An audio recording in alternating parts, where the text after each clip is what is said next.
Things are getting very, very interesting, Jack and Dandies.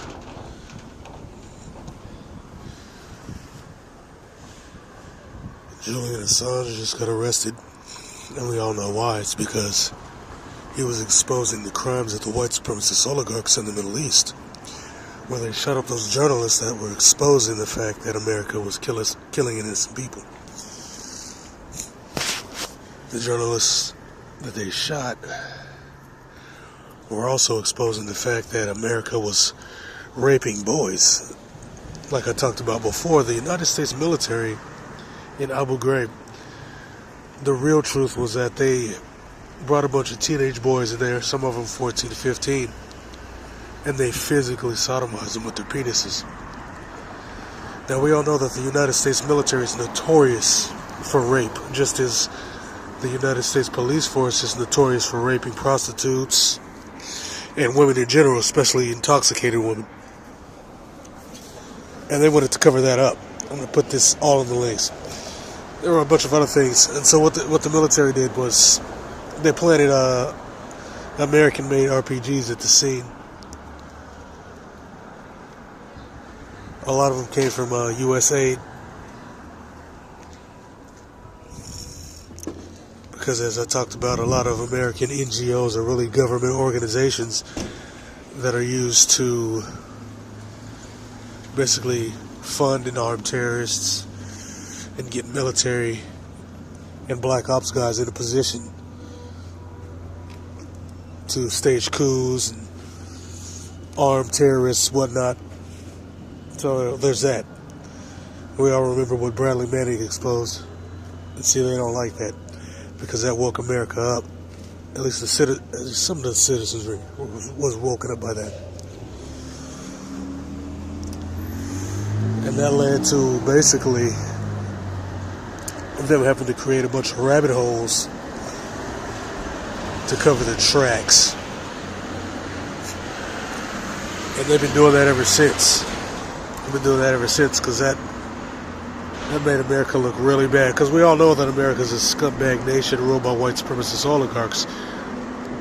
These same white supremacist oligarchs that propped up Mao Zedong via the Yale Divinity School, which was a white supremacist think tank. We all know that they propped up the Bolsheviks. They armed and trained them. Their State Department records showing that shit. We know that Woodrow Wilson gave Trotsky money, thousands of dollars. That translates to hundreds of thousands of dollars these days. They gave him a passport. They gave the Bolsheviks weapons.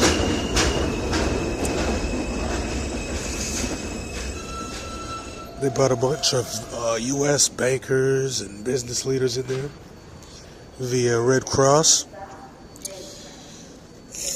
And so we know how these guys do. We know how they get down when it comes to this shit. At the end of the day, it's white supremacy. Speaking of white supremacists, we find out that the church bombings and the church fires down there in Louisiana were all done by a white supremacist. Not only a white supremacist, but he was actually the son of a cop.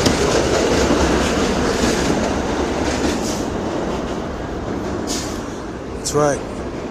The guy who did all those church bombings down in Louisiana was the son of a cop. And nobody was killed, fortunately, but as I said before, this is a race war. And following the line of the architect, William Pierce, this makes perfect sense, because as we know, the police are the first line of defense of white supremacy against the black race. So here's the deal.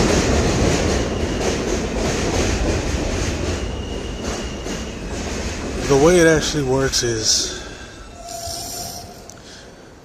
the white supremacist props up the cops. They join the police force en masse, they join the military en masse, then they start policing black areas. That allows them to isolate people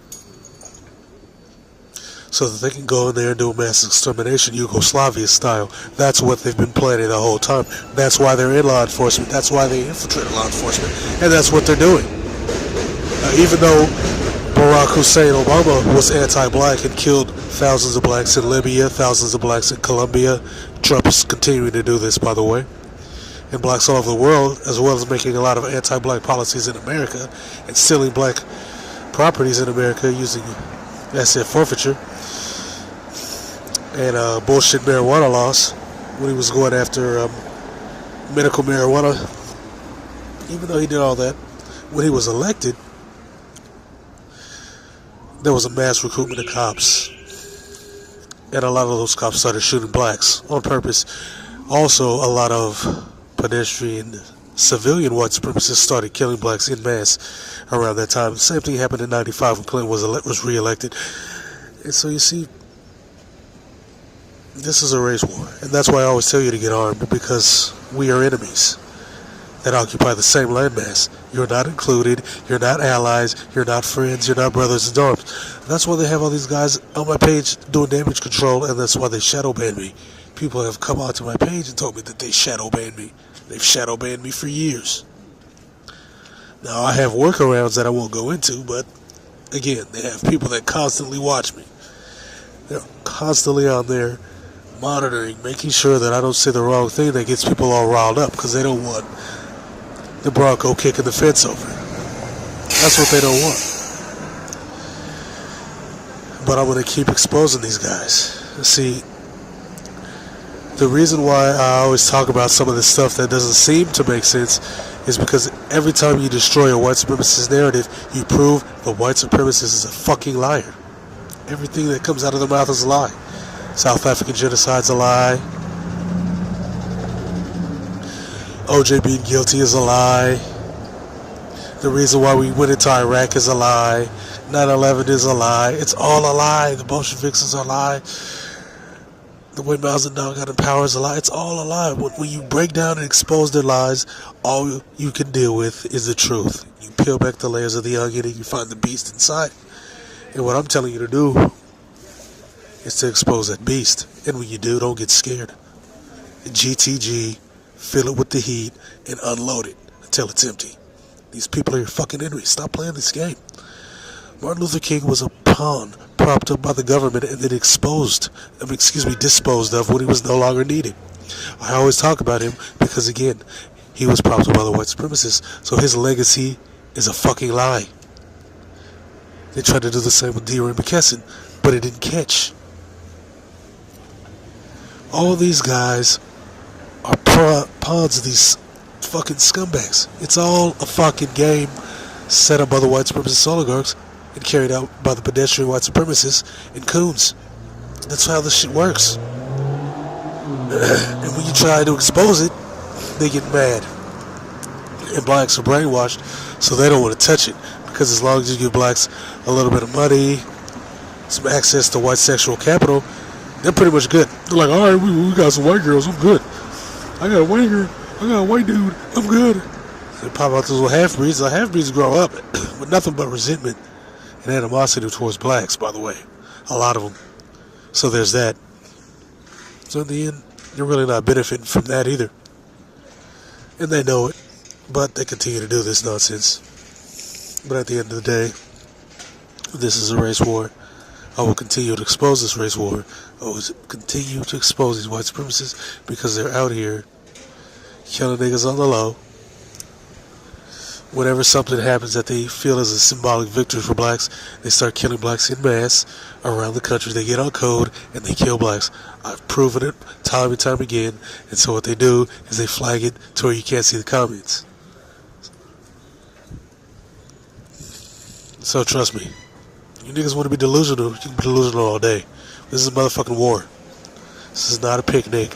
It's not a rainbow sprinkle time fuckfest. This is a real life armed conflict taking place against your black asses. And that's all I have to say. Bitch.